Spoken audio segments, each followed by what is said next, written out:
네, 화천대유 핵심 인물들이 구속이 되면서 대선 전국 다시 대장동 논란에 휩싸이고 있습니다. 국민의힘 주자들이 일제히 이재명 후보를 정조준하자 민주당은 곽상도 의원 등 이른바 50억 클럽에 대한 수사를 촉구하면서 대장동 방지법 입법에 속도를 내고 있습니다. 국민의힘 대선 후보 선출을 위한 투표 또 여론조사가 마무리되면서 내일 누가 선택을 받을 것인가 관심이 쏠리고 있는 상황입니다. 나이트 포커스 오늘은 김관호 계명대 교수 또 김수민 시사평론가 두 분 나오셨습니다. 안녕하십니까? 네, 안녕하세요. 네, 그러니까 먼저 이제 대장동 관련 수사 내용과 관련해서 유동규 전 본부장이 압수수색 직전에 통화를 한 인물이 정 실장, 그러니까 이재명 후보의 복심으로 불리는 정진상 부실장인 것으로 파악이 됐다, 이런 보도가 나왔거든요. 예, 정 실장도 그 부분에 대해서는 뭐 인정을 했습니다. 네. 본인이 이제 통화를 했다라고 얘기하는데 지금 알려진 바로는 한 5분 정도 이제 통화를 했고 정 실장의 이제 얘기는 이겁니다. 그러니까 녹취록에 나온 유동규 씨의 어떤 말이 본인의 어떤 평소의 말과 좀 많이 달라서 확인차 전화를 한 것이다. 뭐 이렇게 지금 얘기를 하고 있는데 이 부분에 대해서도 많은 사람들이 그렇게 소명이 된다, 이해가 된다, 뭐 이렇게 생각하지 않는 분들도 굉장히 많은 것 같아요. 그런데 사실은 지금 5분 동안 통화를 했고 지금 그때 상황이 지금 알려진 바로는 유동규 씨가 뭐 약을 먹고 누워 있었다, 뭐 이런 상황이거든요. 그런데 네. 지금 이 장면에서 이 통화를 통해서 가장 이제 궁금해하는 거는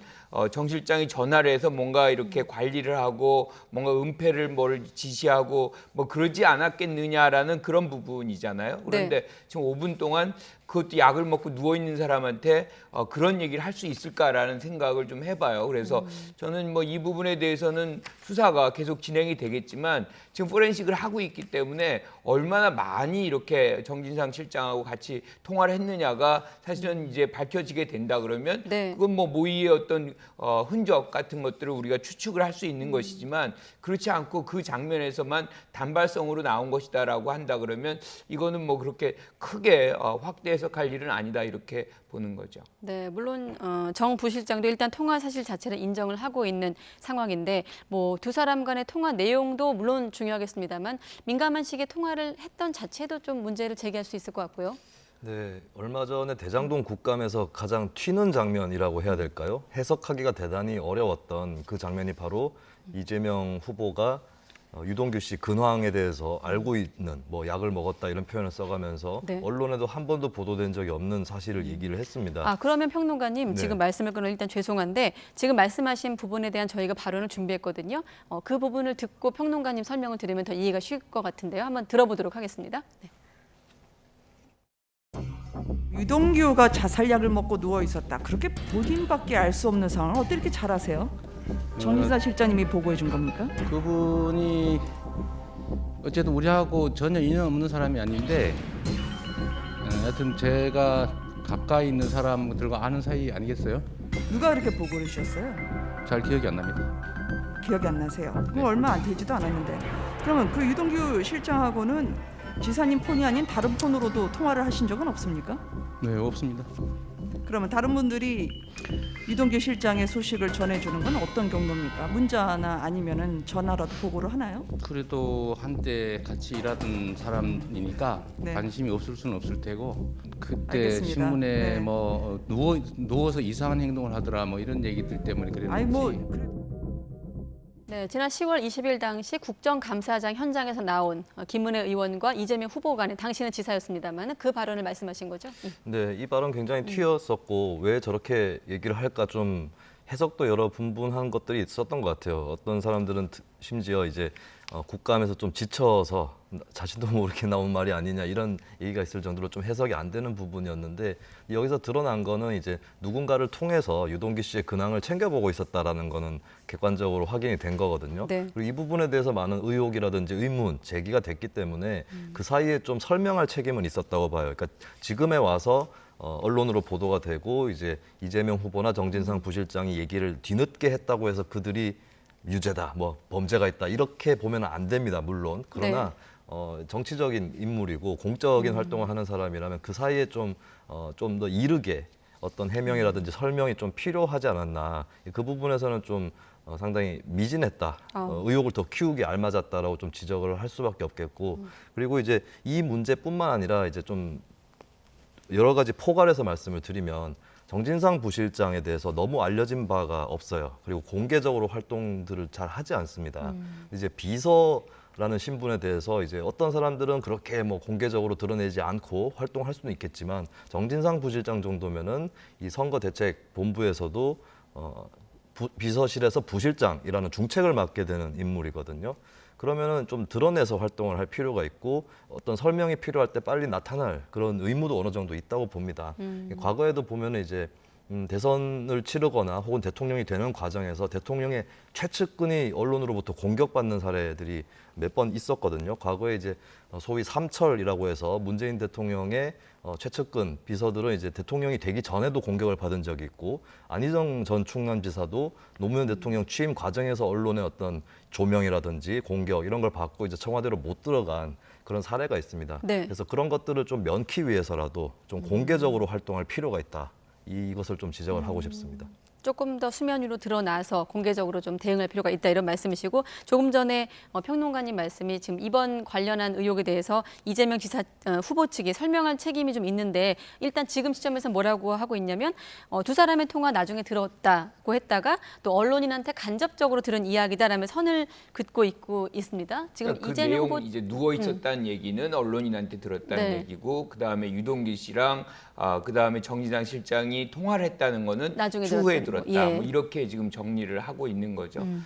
이게 저는 뭐 사실일 가능성이 높다고 봅니다. 그러니까 전면적으로 이 부분에 대해서 유동규 씨에 대해서 알고 싶다 그러면 분명히 이제 뭐 전화를 해서 본인이 물어볼 수도 있는 일이고, 아까도 본인이 국감장에서 얘기했던 것처럼 가까이서 일했던 사람이기 때문에 뭔가 알려고 한다 그러면 충분히 알 수 있는 그런 부분이 있었던 거죠. 그런데 여기에서 이제 자꾸 접촉을 하게 되면 의혹이 더 쌓이고 뭐 이런 부분들이 굉장히 더 많이 발생할 수 있는 가능성이 있거든요. 그러니까 애써서 아마 이 후보 측에서도 차단했던 그런 하려고 했던 그런 의도는 분명히 읽힐 수가 있는 대목이거든요. 그래서 어떤 형태로든 지금 수사가 진행이 되고 있기 때문에 이 부분에 관해서는 뭐 굉장히 민감하게 이 후보 측에서도 대응을 할 수밖에 없지 않나 이렇게 봅니다. 앞서 평론가님께서 이 정진상 부실장이 잘 표면에 드러나지 않는 인물이라고 했는데, 여기 이 대목에서 또 등장을 합니다.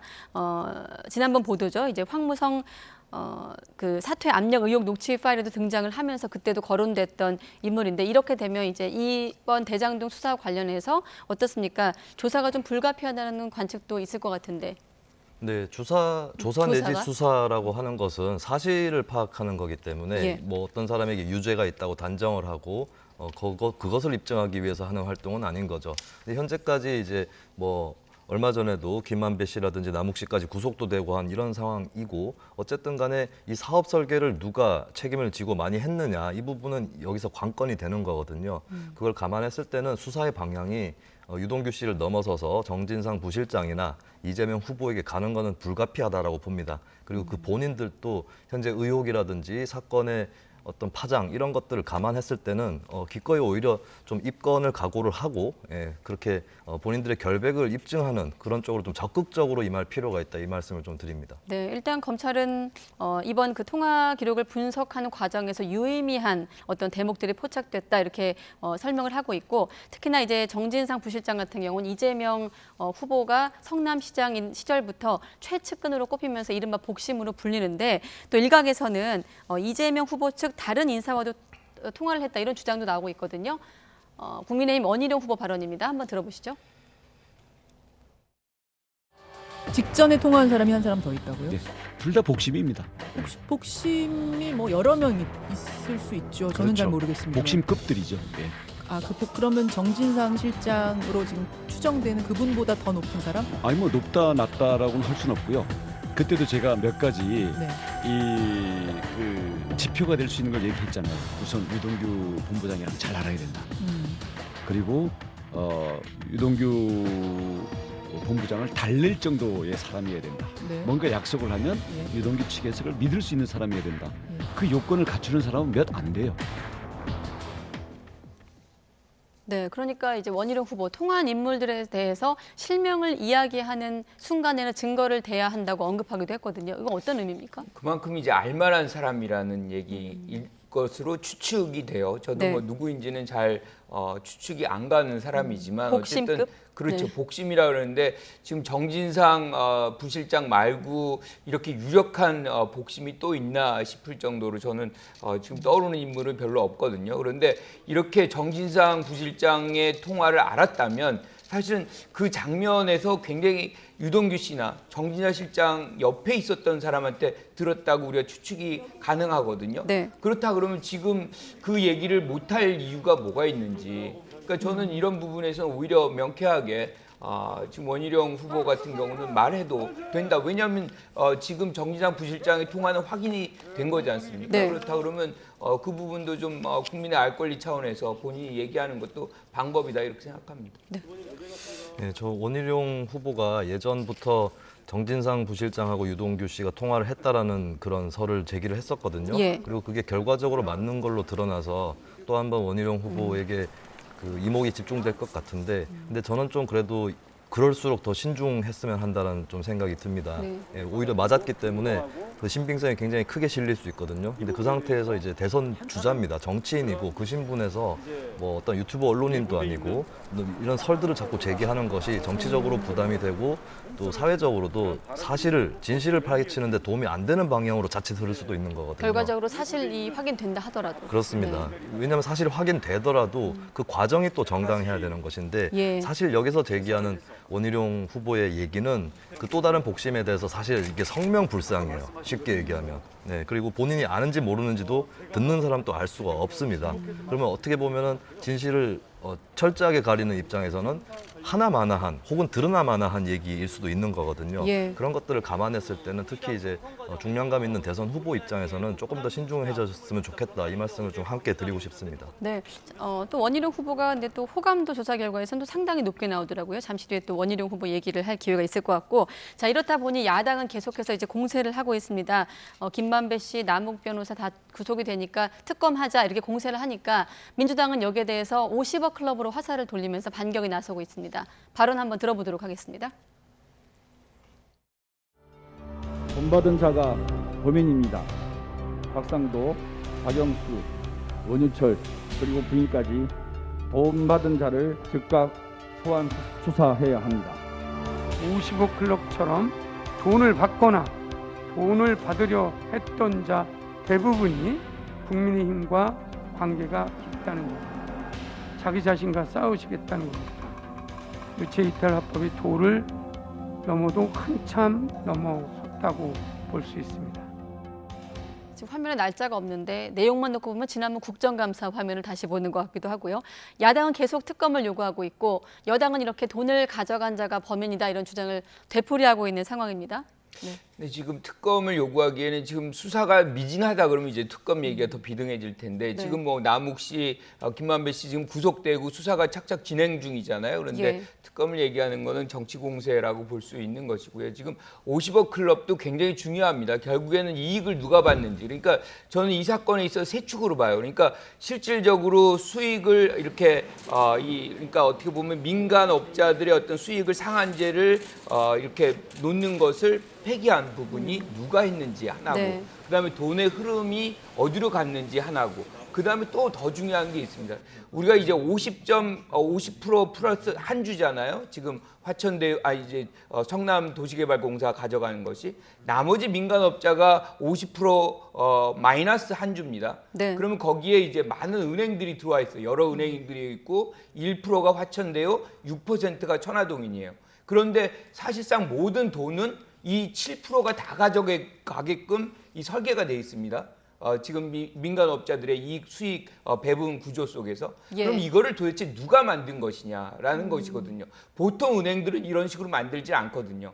은행들이 더 많이 가져가는 구조를 만들 텐데 지금 1%와 6% 가진 이 7%의 화천대유 천화동인이 다 가져가게끔 만드는 이 구조가 누구의 몫이냐, 누구가 주도를 했는지, 이 세 가지의 틀 속에서 이 사건을 본다 그러면 50억 클럽도 굉장히 중요하지만 하나은행이 왜 왜 이런 구조를 만들었는지를 또 규명하는 것도 하나의 매우 중요한 일이다 이렇게 봅니다. 그러니까 모의한 이익이 어디로 갔는지 좀 확인을 해야 된다 이런 말씀이신 것 같고요. 네.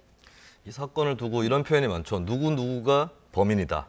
또는 누구누구가 죄인이다. 이런 표현들이 있는데 저는 좀 이렇게 얘기를 드리고 싶어요. 전가하는 자가 범인이다.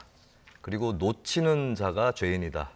네, 전가라는 것은 이 사건은 특정 진영의 문제로 파악해서는 안 됩니다. 여야 양쪽의 의혹을 받고 있는 것이고 네. 또 법조 게이트의 의혹까지도 같이 있는 거거든요. 한국 사회에 굉장히 썩은 부분을 드러냈다는 건데 저는 썩은 부분이라는 것은 소위 얘기하는 거악이라는 것은 특정 진영의 일로 완성되는 건 아니다. 전반적으로 그리고 아주 뿌리 깊은 데서 나오는 거다. 이것을 다 같이 규명하기 위해서는 누구에게 범죄 혐의가 있다. 이런 것으로 이제 몰면 안 된다. 다 같이 넓게 수사해야 된다는 생각이 들고 죄인이다. 놓치는 자가 죄인이다 했을 때 죄인이라는 의미는 꼭 범인은 아니더라도 책임이 있다라는 거거든요. 정치권이나 수사기관이 이 문제를 놓치지 않도록 최선을 다해야 되고 저는 사실 처음에 이 사건을 접했을 때는 특검 만능론을 경계를 했었어요. 특검이 최선의 방법이라는 보장은 없다. 근데 지금까지의 전개를 봤을 때는 특검은 불가피하다라고 판단을 합니다. 그리고 어떤 대목에서 좀 그런 생각이 드시는 거죠? 이게 국민적 의혹의 문제인데 사실 이재명 후보가 정치적 지지율로 봤을 때도 좀 박스권에 갇혀 있는 상황이거든요. 이러면 대단히 위험해지는 게 뭐냐면 국민들 입장에서는 여러 정황이라든지 의심이 이재명 후보를 향하고 있어요. 근데 어떤 사법적으로 단죄할 수 있는 증거 이런 건 또 없습니다. 그러면 이런 때 대중이 선택하는 것은 정치적으로 응징하는 거거든요. 근데 대통령 선거가 그런 식으로 흘러가면 누구에게도 좋지 않다고 생각을 해요. 그래서 이것을 남김없이 어떤 미련 없이 해결하기 위해서 여러 수단을 동원할 수밖에 없는 것이고 검경 합동 수사라는 현실적인 당장의 최선의 방법을 선택을 했지만 어쨌든 결과적으로도 미진하고 그동안 과정에서도 여러 가지의 문제들이 발생을 했거든요. 네. 그렇다면 남아있는 카드인 특검을 쓸 수밖에 없고 그리고 민주당 입장에서도 50억 클럽이라든지 또 뭐 그 금융기관의 문제라든지 쩐주는 누구인가 이런 문제들까지 제기를 하는데 그렇다면 더더욱이나 초당적으로 특검에 합의를 하는 것이 가장 바람직하고 그리고 이 문제를 털고 대선 주자들이 투표장으로 갈 수 있는 이런 계기를 위해서라도 특검은 이제는 불가피해졌다. 그런 판단이 듭니다. 네, 마침 또 정의당 심상정 후보도 비슷한 결의 얘기를 했습니다. 뭐 특검을 압박하기도 했습니다만 이재명 후보, 윤석열 후보를 다 싸잡아서 미래 권력으로 규정했거든요. 네. 근데 이제 특검이 만능이냐라고 얘기를 하면 그거는 굉장히 위험하다고 생각을 해요. 그러니까 우리가 2007년으로 돌아가면 이명박 후보의 BBK 문제가 있었습니다. 결국에는 이게 특검으로 갔어요. 그런데 특검의 상황 속에서도 무혐의 처리가 되고 그것이 한참 지나서야 그 뭐 다스라든가 BBK가 사실로 다 드러난 일이 있었거든요. 그래서 지금 이 국면, 그러니까 대선을 3개월뿐이 남지 않은 이 국면에서 특검을 한다는 거는 정치적인 어떤 프레임에 이재명 후보를 가두는 그런 효과가 발생을 할 수 있는데 이런 상황 속에서 투표가 이루어지고 여기서 상당한 반발이 나타난다고 한다면 그 혼란상을 감당하기가 쉽지 않을 수도 있는 부분이거든요. 저는 그래서 지금 이 검찰의 어떤 수사가 실질적으로 진전이 안 이루어지고 뭔가 드러난 부분이 없다라고 한다 그러면 충분히 특검을 해야 되겠지만 지금 진전이 이루어지고 있는데 지금 특검을 해야 된다라고 하면 여당 내에서도 특검을 받겠느냐는 것이죠. 180석이 움직이지 않는데 특검을 결행할 수 있겠습니까? 실질적으로 어려운 것을 계속 얘기하는 것은 뭔가 이렇게 정치 공세에 지나지 않는 것이거든요. 그래서 이거를 여당이 받을 수 없다는 것을 알면서 얘기하고 있다. 뭐 이렇게 얘기를 지금 할 수밖에 없다. 이렇게 봅니다. 여기에 대한 반론 짧게 한번 들어볼까요? 네, 특검에 대해서 민주당은 설득을 해야 되는 그 대상이 아닙니다. 민주당 스스로가 특검을 하지 않아도 되는 이유를 국민들한테 설득을 시켜줘야 돼요. 근데 여론조사 결과를 종합해서 보면 제가 수치를 말씀드릴 수는 없겠지만 다들 아시는 바와 같이 민주당 지지층에서도 상당수가 특검이 필요하다라고 얘기를 하고 있거든요. 그렇다면 180석이라는 의석을 가지고 계속 시위하듯이 버틸 것이 아니라 자기 지지층을 포함한 범국민적 의사를 대변해야 된다. 털고 갈 수 있는 방법을 고민해야 된다. 쓰지 않았던 카드를 써야 한다. 이 말씀을 좀 드리고 싶습니다. 네, 알겠습니다. 자, 끝으로 이재명 후보와 관련해서 지금 뭐 당 차원에서 이재명 표 어떤 입법에 대한 드라이브도 걸고 탄력을 좀 받고 있는 상황이긴 한데 민생행보 현장에서 좀 나온 발언으로 구설에 오르기도 했습니다. 웹툰 제작 현장에서 나온 발언인데 저희가 준비했거든요. 네. 이런 발언을 해서 논란이 일고 있는데 두 분 어떻게 보셨습니까? 먼저 교수님.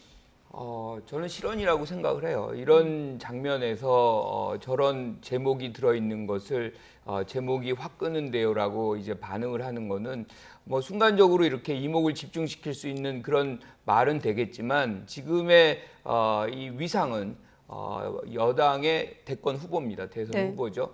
그렇다 그러면 굉장히 신중한 어떤 발언을 국민들은 요구하고 기대하고 있을 텐데 여기에선 좀 거리가 있지 않나 뭐 이런 생각이 들어서 네. 차후에는 이런 실언이랄까요? 가벼운 언사가 좀 경계될 필요가 있겠다 이렇게 생각합니다. 네, 이재명 후보의 해명은 선정성이 있는 게 아니냐는 취지로 말한 것이다라며 문제를 제기한 것이다라는 이재명 후보 입장과 또 여기에 대한 야권 인물들의 어떤 비판 목소리도 함께 화면으로 보여주시고 평론가님은 어떻게 들으셨습니까?